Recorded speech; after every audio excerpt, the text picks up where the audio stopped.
This is the clinically proven method to overcome depersonalisation.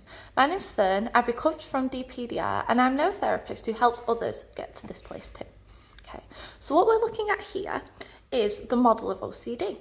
Now when we think OCD, initially we think, well, somebody who washes their hands or somebody who likes things lined up a certain way.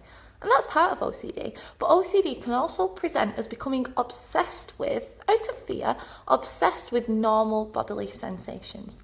Now, all that DPDR, depersonalisation, derealisation is, it is just a symptom of anxiety.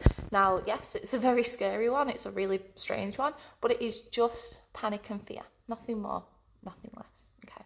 If you've been stuck with your depersonalisation for a long time, you will be doing behaviours, OCD type behaviours, that will be keeping it stuck. Many people experience depersonalisation, derealisation from time to time, but when they don't obsess about it, it comes and it goes. Once the adrenaline's gone, give it what, half an hour maybe? But if you've been stuck in this for a long time, you will be caught in the cycle. Okay, so if you take a look at this cycle that I've posted here, okay, so you experience the intrusive sensation of depersonalisation.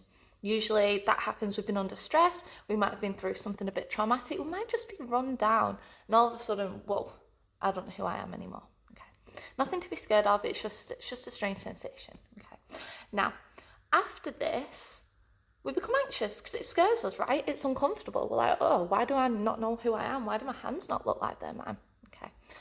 Now, the bit that people who get really stuck in depersonalisation often struggle with is the next part, which is compulsions. So compulsions are things that we do to try and alleviate the anxiety. Basically, whatever you're doing to try and get rid of it and push it away and make it all better. Unfortunately, when we do that, it only keeps us stuck. So examples of that might be looking at your hands and checking, do my hands feel like mine? Or it might be looking in the mirror obsessively, trying to figure out your identity. You know, who am I? Where have I gone? That will be keeping you stuck as well.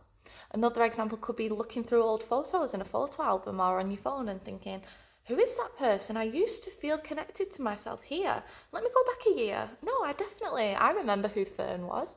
Whenever you're doing things like that, or perhaps you might be doing lots of Googling, reassurance seeking, every time you do things like that, or checking, is it gone yet? Is it still here? That is teaching your brain that depersonalisation itself is dangerous. And when we do that, of course, your brain is giving you more adrenaline because it's thinking, oh, there's a danger here. I need to try and protect you from it. So can you see how it's almost like the brain is now starting to become frightened of itself, which is then going to give you more adrenaline because this is what the brain does when it's scared. And it's just giving you almost like you're constantly stuck in a loop of peaking anxiety. Okay, so whenever you Google and you find that little scrap of reassurance for somebody who might say, oh yes, I had it, but it went in 3 weeks, I don't know. Whenever you get that scrap of reassurance, looking at this cycle, it gives you very temporary relief. You feel better for about 5 minutes, but then you get caught in that cycle again. Because that scrap of reassurance, it's never enough, okay? So this is probably what you're doing if you've been stuck in it for a long time.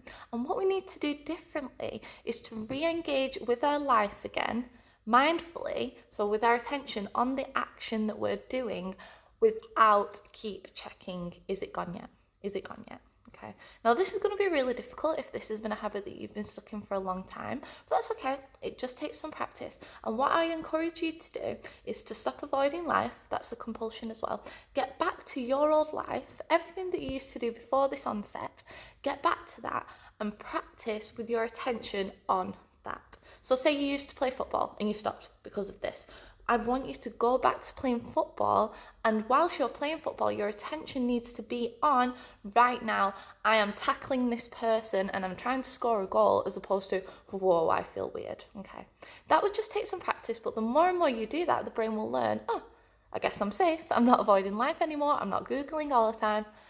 That will settle down, the secondary anxiety will settle down, and therefore, so will your DPDR.